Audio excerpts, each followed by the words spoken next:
Buenos días, hermanos. Damos gracias al Señor porque nuevamente nos permite congregarnos en torno a Él.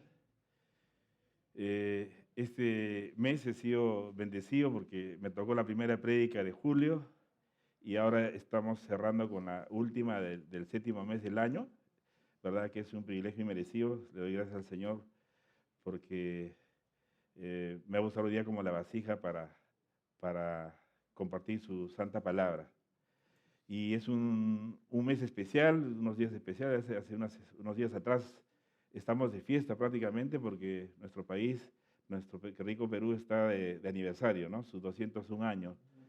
Y la verdad que hay sentimientos encontrados porque hay una serie de cosas que está pasando, pero en verdad creo que Dios, que toma control de todas las cosas, está por encima de todas las cosas que están pasando, y creo que Él no va a permitir que sucedan cosas porque en esta parte del mundo, en el país, Él tiene pueblo, ¿no? Esta palabra que el Señor me dio hoy es una palabra que me dio un sueño hace unos días atrás y me dijo que esta palabra, un nombre que es sobre todo nombre, ¿no? Es el nombre de nuestro Dios. Y la verdad, es verdad, es una declaración muy linda del apóstol Pablo. La verdad que es una declaración porque más adelante vamos a ver ese desarrollo. Y yo me preguntaba de que, ¿cómo es que nosotros como Perú, ¿no? En verdad somos una nación tan linda, muy bendecida por el Señor, porque somos una nación que tiene prácticamente todos los recursos que puede existir en toda la tierra, pero en abundancia, ¿no? Es increíble lo que tiene nuestra nación. Y dicen los historiadores, cuando llegaron los españoles a Panamá, los lugareños le decían que una región al sur que se llama Virú, y otros le decían Pirú, ¿no? Estaba entre Virú y Perú. Y le decían que era una región demasiado rica, que había abundancia de oro. Y ustedes saben que los españoles después vinieron al país, no prácticamente a conquistar casi toda América, pero previamente no nos olvidemos de que el año 1492 Cristóbal Colón descubre América, ¿no? Y ustedes saben que Cristóbal Colón salió con un grupo numeroso de judíos que eran expulsados y salían de España por todo lo que había en España contra ellos. Y cuando uno se pone a pensar en esta parte de la historia, ¿por qué los lugareños de Panamá le dirían, oye, esa región es demasiado rica, hay mucho oro? Y bueno, ya todos sabemos la historia, que en verdad los españoles después vinieron en mancha, poco a poco enviaron a los más osados, como nuestro conquistador, ¿no? Y ya todos sabemos la historia. Pero tras esa historia, que en verdad tiene connotaciones de codicia, porque a los españoles se le abrieron los ojos por la cantidad de riqueza de oro que había, no solamente habían cosas de ese tipo, porque también vino la palabra de Dios. No nos olvidemos que ustedes todos tienen en su Biblia una versión que se llama Reina y Valera, ¿no es así? Y todos sabemos pues que, por ejemplo, en el año 1569, la antigua versión de Casiodoro de la Reina fue revisada por Cipriano de Valera el año 1602. Y de ahí es que usamos la Reina Valera. Entonces, si retrocedemos un poquito más, ellos prácticamente, estos dos grandes siervos de Dios, tradujeron la Biblia al español. Yo uso la versión del 95, la mayoría acá en la congregación usa la versión del 60, y hoy día hay varias versiones internacionales, modernas, o sea, de interpretaciones más común, ¿no? Pero se dan cuenta que no solamente los españoles trajeron algo malo, sino en verdad trajeron también la palabra de Dios. Y el otro día escuchaba a un predicador español y decía que por las cosas que hicieron los españoles en el mundo, deberían haber tenido el juicio de Dios, pero así les hubiera caído por todo lo que hicieron y lo que siguen haciendo hoy día, ¿no? Pero él le hacía memoria a Casiodoro de la Reina, ¿no? Y a Cipriano Valera, de que eran dos varones de Dios, que Dios los usó para bendecir grandes naciones hispanohablantes. Y es verdad. por causa muchas veces de un hombre o una mujer, Dios sigue bendiciendo de una forma que nosotros no tenemos idea, naciones enteras. Entonces, eh, llegaron los españoles, todos sabemos que conquistaron el Perú, declararon la fundación de Lima el 18 de enero de 1535. Francisco Pizarro fundó la nueva ciudad en nombre de sus majestades, el emperador Carlos V y de su madre, la reina Juana, denominándola la ciudad de los reyes, ¿no? Entonces, previamente ya sabemos lo que hizo, pero en verdad también con ellos vinieron la Biblia. Después de casi 300 años y picos que ellos hicieron sus atrocidades, saquearon, no saquearon todo, porque el Perú sigue siendo muy rico. La verdad, somos un país que tiene unas ingentes riquezas naturales que en verdad faltaría tiempo para hacer números de lo que faltaría por aprovecharlas. Pero lamentablemente hemos tenido en todos estos tiempos gobernantes tras gobernantes que en verdad no saben. Pero bueno, pero gracias a Dios que hace 200, pues estamos celebrando los 201 años de nuestra independencia, y nosotros sabemos que nosotros tenemos un himno precioso, que lo cantamos fervorosamente y a veces se presentan unas emociones a veces encontradas cuando cantamos el himno nacional, ¿o no? Y tiene dos autores, el de la música y el de la letra. El autor de la música es José Bernardo Acedo, que fue un monje dominico, por si acaso, y José Latorre Ugarte, que es el de la letra, que fue un músico, un abogado de la Universidad de San Marcos de esas épocas. Y como pueden ver en el coro de nuestro himno, es precioso, ¿no? Y eso fue porque ellos ganaron un concurso. Hubo varios, previamente había, porque esa época, el miércoles pasado, Gaby compartió el previo a las fiestas patrias, hizo remembranza de que habían 16.000 ciudadanos limeños el día de la proclama de la independencia. Era una fiesta, porque es normal. La fiesta, o sea, ese hito histórico o sea, de arrancarse de esa situación de esclavitud para tener autonomía, nombrar tus gobernantes, amerita pues, fiesta. ¿Y la fiesta con qué se anima? Nosotros, ¿cómo nos presentamos en la primera parte delante del Señor?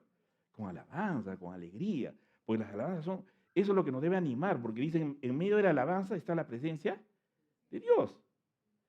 Y eso es lo que nos anima. Dios también tenía un himno, pero al final, ¿cómo sería? Porque la verdad que las cosas lo maneja el Señor. Y nuestro himno es un himno precioso, pero también es un himno que nos demanda.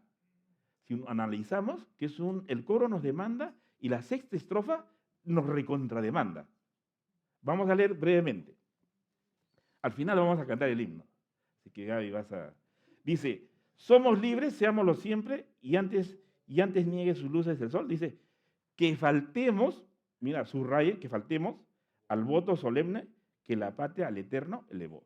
Me imagino, en estas emociones encontradas del Día de la Independencia, la gente había proclamado, cantaba este himno, Señor, gracias, elevamos un voto que debemos ser libres por siempre, ¿no?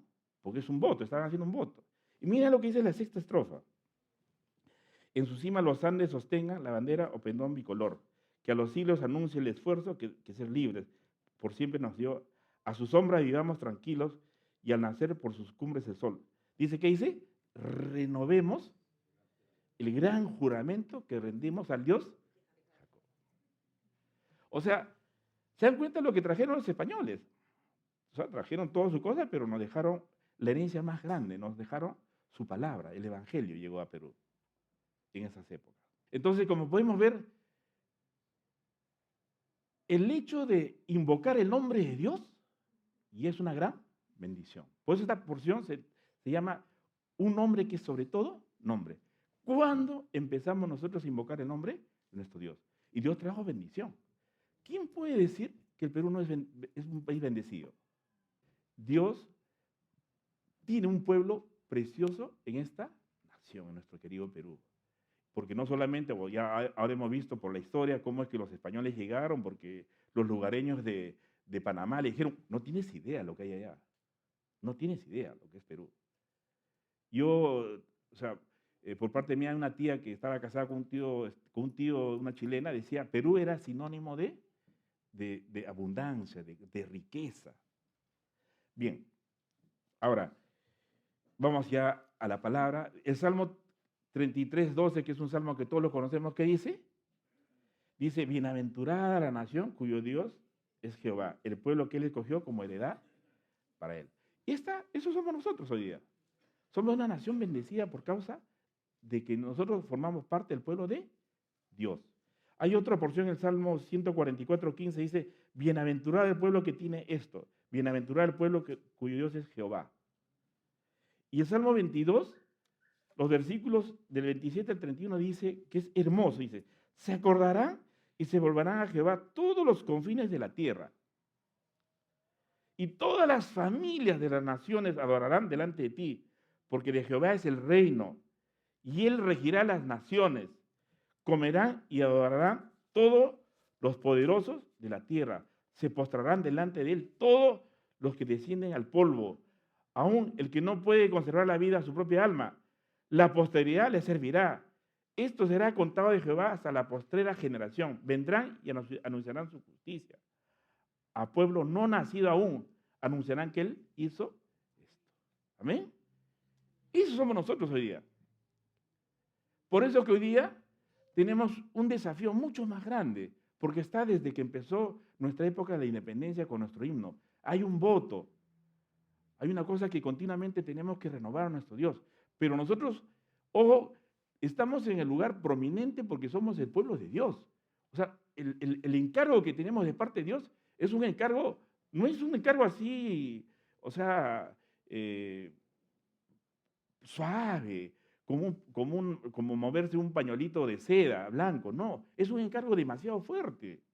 Es un encargo que nosotros los hijos de Dios lo tenemos. Y ahora vamos a ver, porque escogí unos cuantos versículos, de los muchos versículos que hay en la palabra de Dios, que desafía al pueblo de Dios. Dios nos está desafiando. Pero con estos ejemplos nos está graficando Dios que hay hombres que se han levantado para levantarse en nombre de sus naciones. ¿Para qué? Para abogar, para interceder, para defenderla. Y por eso el Señor puso en mi corazón estas porciones que está, ¿cuándo se empezó a invocar el nombre de Jehová por primera vez? Mira, en el libro de Génesis, en el capítulo 4, en el versículo 25, dice, y conoció de nuevo Adán a su mujer, la cual dio a luz un hijo y llamó su nombre Set, porque Dios, dijo ella, me ha sustituido otro hijo en lugar de Abel, a quien mató Caín. Y a Set, dice, también le nació un hijo y llamó su nombre Enos. Entonces, dice, los hombres comenzaron a invocar el nombre de Jehová. Eso está en la Biblia. Estos son los hombres antes del diluvio. Hombres que por primera vez, y eso un poquito que contradice, porque yo personalmente a veces pensaba antes que por primera vez cuando Dios se presenta delante de Moisés, le dijo, yo soy el que soy, y es una traducción en el hebreo que Jehová es el yo soy el que soy, pero eso fue antes. ¿Se dan cuenta? Por eso Jehová es una palabra que lo pronunciaron antes, mucho más antes, y esta es la generación. ¿Y por qué comenzaron a invocar el nombre de Dios? A ese nombre que es sobre todo nombre. De esa generación, los únicos que sobrevivieron fueron Noé y sus hijos. Mira la repercusión tan grande y el ejemplo que nos deja la palabra de Dios. De esa generación solamente sobrevivió una familia. Después vino el diluvio, ya todos sabemos, y hay otro hombre que se levantó después cuando Dios anunció un juicio. Lo mismo que estamos viviendo en estos tiempos. Su venida, ojo, a la tierra por segunda vez va a ser por juicio. Porque cuando va a arrebatar, Él nos va a llevar, Él no va a venir a la tierra, va a estar en las nubes. Entonces, ¿qué es lo que tenemos que hacer nosotros? El ejemplo que nos da nuestro padre Abraham. En Génesis 18, versículos 23 a 26, este era el trasfondo cuando Dios se le presentó a Abraham, ¿no? Y había visto todo lo que estaba ocurriendo en Sodoma y Gomorra y Dios decidió, ¿qué cosa? Desaparecer a Sodoma y Gomorra. ¿Y qué hizo Abraham? Se puso a interceder. Dice la palabra, y se acercó a Abraham y dijo, ¿Destruirás también al justo con el impío? Quizá haya 50 justos dentro de la ciudad. ¿Destruirás también y no perdonarás al lugar por amor a los 50 justos que están dentro de él? Lejos de ti el hacer tal que hagas morir al justo con el impío y que sea el justo tratado como el impío. Nunca tal hagas. Era la oración de Abraham de intercesión.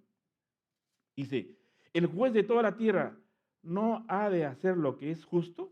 Entonces respondió Jehová, si hallare en Sodoma 50 justos dentro de la ciudad, perdonaré a todo este lugar por amor de ellos. Y bueno, ya sabemos la historia, pero el enfoque es que este hombre se levantó a interceder por su nación, por su pueblo, por un pueblo. Y esa es una enseñanza que hoy día el Señor nos está dando a nosotros, que también tengamos ese espíritu, ese ejemplo del padre Abraham, y decir, Señor, sí sabemos que va a venir tu juicio, pero hay cuánta gente que todavía no ha llegado a tu palabra, hoy cuánta gente que está ahí. Entonces tenemos que tener un compromiso de seguir, ¿qué cosa? Compartiendo esta gran liberación que Dios nos ha dado, así como nos dio a nosotros. Y mira otro ejemplo de Moisés en Éxodo 32, que está del versículo 11 al 14. Vieron, esto era el trasfondo de esta, es cuando habían habían construido un becerro de oro y Dios se encendió en su ira y quiso destruir, así en un arranque de ira, quiso destruir a todo ese pueblo que había sacado de Egipto. Y mira lo que hace Moisés. Entonces Moisés oró en presencia. Mira cómo es cuando nosotros tenemos que invocar el nombre de Dios, es estando en su presencia. Dice, Moisés oró en presencia de Jehová su Dios y dijo, oh Jehová, ¿por qué se encenderá tu furor contra tu pueblo que tú sacaste de la tierra de Egipto con gran poder y con mano fuerte? ¿Por qué han de hablar los egipcios diciendo, para mal los sacó, para matarlos en los montes y para reírlos sobre la faz de la tierra? Vuélvete del ardor de tu ira y arrepiéntete de este mal contra tu pueblo. Acuérdate de Abraham, de Isaac y de Israel, tus siervos, a los cuales has jurado por ti mismo y le has dicho, yo multiplicaré vuestra descendencia como las estrellas del cielo y daré a vuestra descendencia toda esta tierra de que he hablado y la tomarán por heredad para siempre. Entonces Jehová dice, ¿qué dice? Se arrepintió del mal que dijo que había de hacer a su pueblo. Mira, estando en la presencia de Dios, un ejemplo que Dios nos enseña a través de su palabra. Abraham era un amigo de Dios, hablaba cara a cara. Moisés, todos sabemos cómo se metía a la presencia de Dios continuamente. Él había estado en el monte Sinaí con Dios. Había tenido una revelación, un encuentro genuino con Dios. Y él podía decirle, Señor, mira lo que vas a hacer. Ojo, que por si acaso has prometido a Abraham, a Isaac y a todo Israel que le tienes que dar esto. Y mira, ¿cómo vamos a hacer de burla? Y Dios, ¿qué dice? Se arrepintió. ¿Podrá algún día nuestra oración ser de ese nivel? Hermanos, estamos desafiados. Señor, ten misericordia. Tengo padres, tengo hermanos, tengo sobrinos, nietos. ¿Por quién tengo que interceder? Por vecinos, por compañeros de trabajo. Hay tanto que hacer en nuestra nación. Y mira, después hay otro ejemplo. El ejemplo de Samuel. Perdón, de David, que está en 1 Samuel, en el 17, 45 al 47. Entonces dijo a David al filisteo, tú vienes a mí con espada y lanza y jabalina, mas yo vengo a ti en el nombre de Jehová de los ejércitos, el Dios de los escuadrones de Israel, a quien tú has provocado. Mira, un hombre más añadiéndose a la gran lista que está en Hebreos 11 de hombres valerosos que comenzaron a interceder por sus naciones. ¿Qué es lo que nosotros tenemos que hacer hoy día? Qué lindo que tengamos esta jornada de todos los sábados de ayuno y oración. Pero ahora que creo que tenemos que dar un enfoque diferente, interceder por nuestra nación. Porque verdaderamente tenemos un gobernante que está mal. Tenemos autoridades que están mal. Y esto nos debe, ¿qué digo? Alentar ¿para qué? Para cambiar el tono de nuestra oración. Hay que orar así por nuestra nación, fervorosamente, como lo han hecho estos siervos. Y mira, Jehová te entregará hoy en mi mano y yo te venceré y te cortaré la cabeza y daré hoy los cuerpos de los filisteos a las aves del cielo y a las bestias de la tierra. Y toda la tierra sabrá que hay Dios en Israel. Y sabrá toda esta congregación que Jehová nos salva con espada y con lanza, porque de Jehová es la batalla y Él los entregará en nuestras manos. De Dios es la pelea. Nosotros nos ponemos a la brecha y vamos a ver que Dios va a derrotar a todos los enemigos que se están levantando contra el pueblo de Dios. Porque acá hay pueblo, acabamos de decir, somos 33 millones de peruanos, por lo menos hay más de medio millón de cristianos genuinamente que están ahí a la brecha, que todos los días están intercediendo y orando a cada uno en su lugar que el Señor les ha puesto. Mira, y acá yo tenemos otro ejemplo, en Primera de Reyes, el profeta Elías, Primera de Reyes 17:1. Entonces Elías Tisbita, que era de los moradores de Galad, dijo a Acab: vive Jehová, Dios de Israel, en cuya presencia estoy. Mira, un requisito. ¿Cómo es la oración? Cuando se invoca el nombre de Dios, en cuya presencia estoy. Anhelar esto, hermanos. Anhelar esto, estar en su presencia. Porque ¿qué dice la palabra de Dios? La comunión íntima con Jehová es con los que le temen. Así dice el Salmo 25:14. La comunión íntima es con los que le temen. ¿Y a ellos qué hace Dios? Les revela, le dice las estrategias, qué es lo que tenemos que hacer, cómo tenemos que enfocar este caminar, cómo tenemos que enfocar nuestra oración, nuestras peticiones, cómo tenemos que invocar su santo nombre. Y todos sabemos esta historia de Elías. Oró y hubo ¿qué cosa? Sequía, hambruna. ¿Para qué? Porque, amados hermanos, en los momentos más difíciles que podemos atravesar, ahí se glorifica el Dios, en la prueba. En Primera de Crónicas 36, del 15 al 16, esta es la parte, la mitad de la prédica, creo que estoy a tiempo, ¿sí? Dice ahí una porción. Cuando nosotros hacemos nuestro rol como debe ser, ya no nos interesa porque estamos lavando nuestras manos porque ya cumplimos. Porque dice la palabra de Dios que los deberes de la atalaya es, ¿qué cosa? Es decir al impío que está mal y si no se arrepiente ya es problema del impío, ¿no? Dice la palabra, y mira lo que dice acá, y Jehová, el Dios de sus padres, envió constantemente palabra a ellos por medio de sus mensajeros, porque Él tenía misericordia de su pueblo y de su habitación. No hacemos cuando nosotros clamamos a Dios que Dios tenga misericordia en nuestra nación, Dios tenga misericordia en nuestra nación, que se arrepientan de sus malos caminos. ¿Se acuerdan que este hombre cuando el que está de presidente, ahora, ¿se acuerdan que nos pasaban los pasajes muy humildes en Cajamarca, en su casa, bendecían al Señor, oraban por los alimentos y decían que eran creyentes? ¿No? Entonces dice la palabra de Dios, dice, mas ellos hacían escarnio de los mensajeros de Dios y menospreciaban sus palabras, burlándose de sus profetas, hasta que subió la ira de Jehová contra su pueblo y dice, ¿qué dice? Y no hubo remedio. Hermanos, el gobierno teocrático de Israel se terminó en este punto. Al día siguiente, Sedequías, que fue el último rey de Judá, fue llevado cautivo, ciego, a Babilonia. Que eso no acontezca con nosotros, hermanos. Por eso que el Señor siempre manda palabra oportuna. Porque dice, sin profecía el pueblo se desenfrena. El Señor nos está divirtiendo, nos está diciendo, sigan orando, están bien, lo están haciendo. Y ahora, mira, en el Nuevo Testamento, no, y después tenemos otro ejemplo ya en la cautividad. En Daniel 3, 17, del 28 al 29, he aquí nuestro Dios a quien servimos, puede librarnos del horno de fuego ardiendo, y de tu mano, rey, nos librará entonces. Nabucodonosor dijo, bendito sea el Dios de ellos de Sadrach, Mesach y Abednego, que envió su ángel, libró a sus siervos que confiaron en él y que no cumplieron el edicto del rey, y entregaron sus cuerpos antes que servir y adorar a otro Dios que su Dios. Por lo tanto, decreto que todo pueblo, nación o lengua que dijere blasfemia contra el Dios de Sadrach, Mesach y Abednego sea descuartizado y su casa convertida en muladar, por cuanto no hay Dios que pueda librar como este. Hermanos, este hombre Daniel es un ejemplo también para nosotros. Un jovencito consagrado. Y estos jóvenes que fueron a Babilonia, vivían continuamente en la presencia de Dios. Él sabía acerca de la profecía, porque Isaías es antes de estos muchachos. Sabían que aunque pases por fuego, aunque pases por agua, no te vas a quemar ni te vas a ahogar. Ellos sabían la palabra, sabían de las promesas de Dios. Y por eso su oración podía ser en su presencia, sabiendo, conociendo la palabra de Dios. Y la presencia de Dios, Él es omnipresente, es un Dios que está en todo lugar. Y ahí de rodillas clamándole, Señor, sí, porque Dios conoce nuestros corazones. Para Él no hay nada oculto. Él sabe quién le teme y quién no le teme. Quién obra bien y quién obra mal.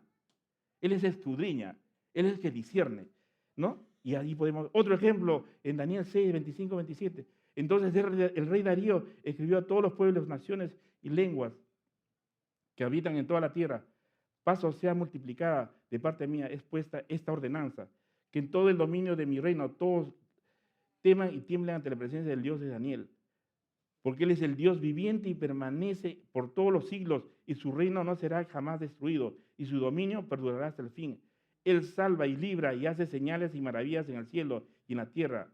Él ha librado a Daniel del poder de los leones. Amados hermanos, esto es parte de la historia universal.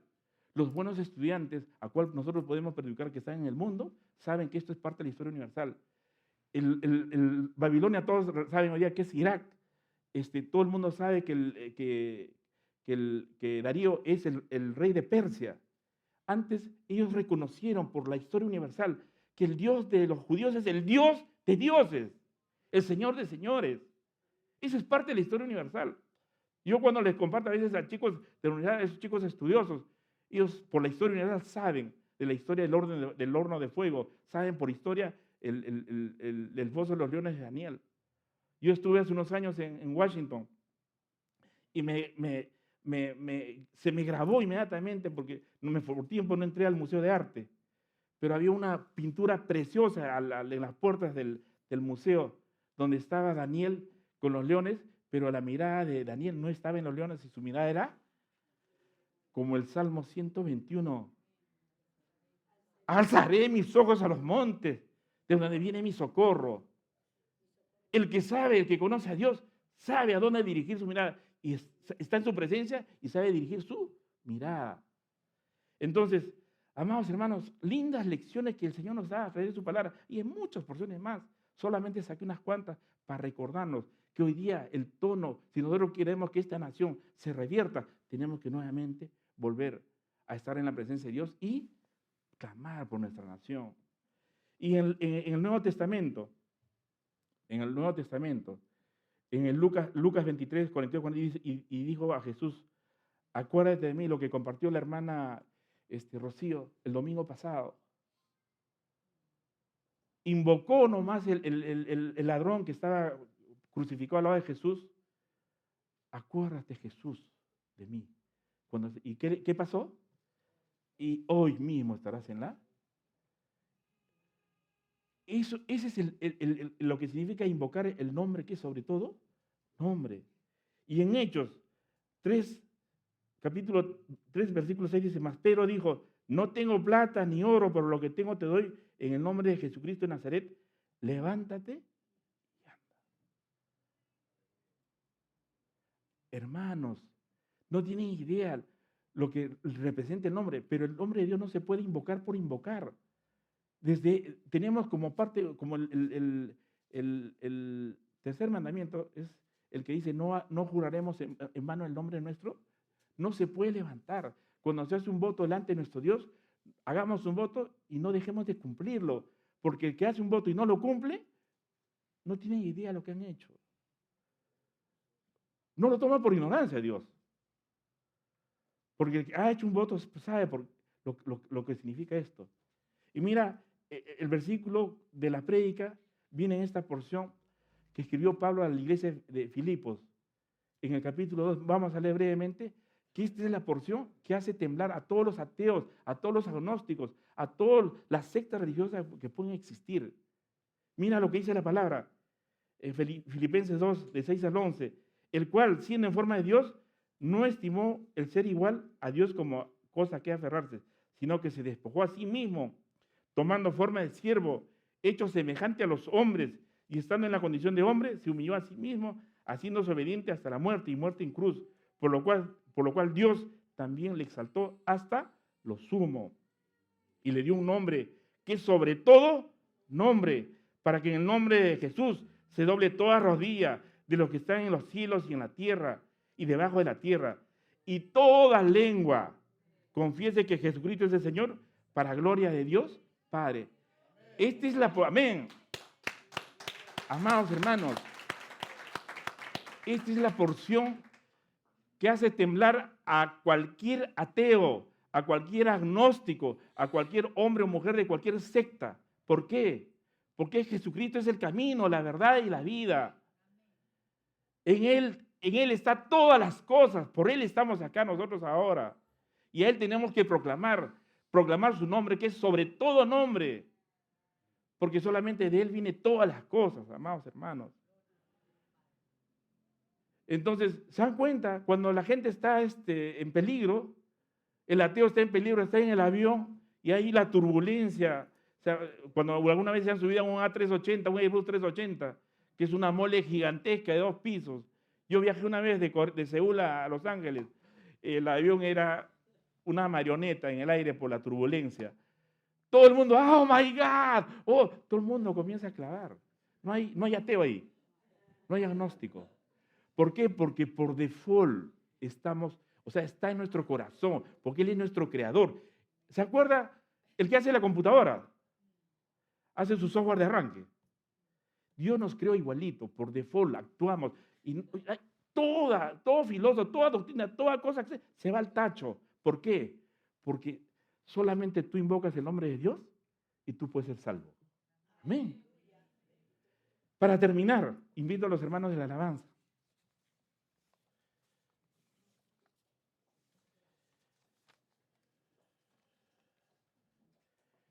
Ese nombre que es sobre todo nombre, solamente está a una oración de distancia. Pero ya hemos repasado, porque son versículos que le hemos estudiado una y otra vez,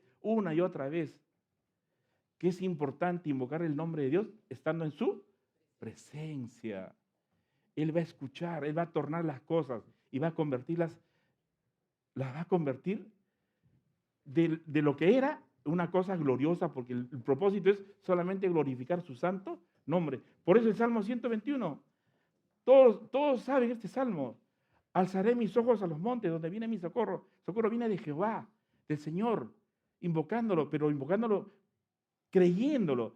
La fe es la convicción de lo que no se ve, hermanos. Esa es la fe. Es la convicción, tú tienes que estar convencido. Y las pruebas que estamos pasando, en nuestro país, es porque Dios quiere que haya un avivamiento en nuestra nación, en nuestra iglesia. Que nos animemos unos a otros, que proclamemos. Recordar que su comunión íntima, como he visto pasajes bíblicos, es con los que le temen. Y ahí manda revelación. La palabra de Dios no es de interpretación privada, hermanos preciosos. La palabra es revelada. Cuando Dios amanece ya en tu corazón, tú dejas de ser ese hombre. Somos falibles porque fallamos, somos de carne y hueso. La palabra de Dios dice, solamente en el último sonido de trompeta, ese día recién vamos a ser transformados del cuerpo corruptible en uno incorruptible. Solamente ese instante. Pero tenemos que, o sea, como dice la palabra, buena cosa deseas. El obispo, el anciano, cuando anhela estar en la presencia de Dios, ministrar la cosa de Dios, tiene que anhelar en su corazón, se tiene que desear. Porque no te va a llegar en automático, o sea, como una cosa mágica. Tú tienes que anhelar en tu corazón. Y por último, ¿qué dice Jeremías 33:3? Dice, clama a mí, y yo te responderé y te enseñaré cosas grandes y ocultas que tú no conoces. Hermanos, Él es el único. Su nombre tiene todo poder. Muchos pasajes bíblicos hablan de esto, como habla en el libro de Apocalipsis. Hay muchas cosas, muchas porciones bíblicas. Pero su nombre es sobre todo, está grabado en el corazón del que cree y del que no cree. Se ha tocado en uno de los siervos que han orado mucho, ha sido Daniel. Daniel es un profeta que ha estado durante el cautiverio y hasta el final. Como ustedes ven, abría sus ventanas cuando estaba prohibido que oren a otro Dios que no sea Nabucodonosor. Él abría sus ventanas y se postraba y oraba delante de todos. Yo quisiera ir un rato acá a Daniel 12, donde él habla. Son profetas que no solamente profetizaron para su época, sino para el día de hoy. Y todo Apocalipsis casi, y todas las profecías sobre los últimos tiempos están basadas en Daniel. Daniel es el que tuvo la visión, no entendió, pero Dios no se lo reveló, pero Dios le dio toda la visión para que los demás pudieran aclarar esto. Y dice 12:1, en aquel tiempo se levantó Miguel, el gran príncipe que está de parte de los hijos de tu pueblo, y será tiempo de angustia cual nunca fue desde que hubo gente hasta entonces. Pero en aquel tiempo será libertado tu pueblo, todos los que se hallan escritos en el libro. Esto es muy precioso, todos los que han recibido a Jesús y los que genuinamente estamos caminando en Él, seremos arrebatados, seremos llevados, Él vendrá en las nubes. Se ha predicado en Tesalonicenses, Primera Tesalonicenses, capítulo 4, del 16 en adelante, está al detalle, y esto ya cientos de años antes Daniel lo había dicho. Y no vamos a estudiar mucho de eso, sino que versículo 3, los entendidos. Y Dios quiere que seamos sabios y entendidos.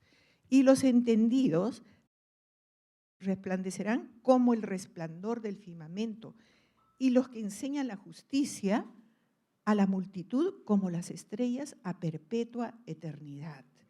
Es algo precioso, hermanos, porque en el Nuevo Testamento dice que nosotros, el pueblo de Dios, que los hijos de Dios que vivimos en esta generación maligna y perversa, oscura, tenemos que resplandecer como luminares. Y eso es lo que está diciendo acá Daniel. Nosotros que conocemos, que sabemos de todo lo que va a sobrevenir, tenemos que advertirles, tenemos que decirles, porque la venida del Señor va a ser en segundos, en un cerrar y abrir de ojos. Y después, como dice acá el mismo Daniel, los impíos procederán impíamente y ninguno de los impíos entenderá, pero los entendidos comprenderán. Y desde el tiempo que sea quitada lo continuo sacrificio, la abominación desoladora, bueno, habrá 3 años y medio. Aquí dan todos los datos y es algo, hermanos, que nosotros como hijos de Dios tenemos que hablarlo, porque ¿quién más puede hablarle al pueblo? Al mismo pueblo. Muchas veces estamos acá, pero no estamos. Y salimos de acá y nos olvidamos y nos desatamos las trenzas y somos como cualquier mundano más. Entonces, hermanos, esto es lo que Dios dice. Nosotros tenemos que hacernos notar. La presencia de Dios debe brillar en nosotros. Desde los tiempos de Daniel hasta estos tiempos y hasta los finales. En Apocalipsis dice que el justo tiene que ser más justo, justifíquese más todavía. El santo, santifíquese más todavía. O sea que no digamos que ya hemos hecho un montón de cosas. Nos falta mucho, porque la venida del Señor está pronta. Y como dice Pablo, le decía a Timoteo, a mí me espera la corona de la vida. Voy a resplandecer, he resplandecido acá en la tierra y voy a resplandecer allá en la presencia de Dios. A perpetua eternidad, dice Daniel. Y nosotros desde ya, hermanos, pidámosle que Dios, en oración, en súplica, que Dios derrame su unción, su presencia, para ser notorio, para levantar el nombre de Dios, para brillar en medio de esta generación maligna y perversa que nos ha tocado vivir. Que marquemos una diferencia, que oremos, pero que amemos su venida, sí, porque ya la ira de Dios viene, de todas maneras. Y especialmente para el pueblo de Dios, está diciendo acá Daniel, porque él va a venir y por eso va a estar el ángel Miguel, el príncipe que está de parte de los hijos de Dios, porque es el tiempo de los gentiles es ahora. Si nosotros no nos convertimos, si no estamos, vamos a quedarnos. Pero el Señor va a tratar con su pueblo. Por eso con anticipación ya Daniel dice, pero Miguel, que es un ángel, que está totalmente separado para guardar y para salvar al pueblo de Dios, Él va a estar con ustedes. El pueblo de Israel la va a pasar, eso va a ser el holocausto más terrible de todos los tiempos, y los que se van a quedar. y según el Señor, 50% de la iglesia se va a quedar. Yo creo que el Señor va a hacer una excepción acá en Camacho, que nos vayamos al 100%.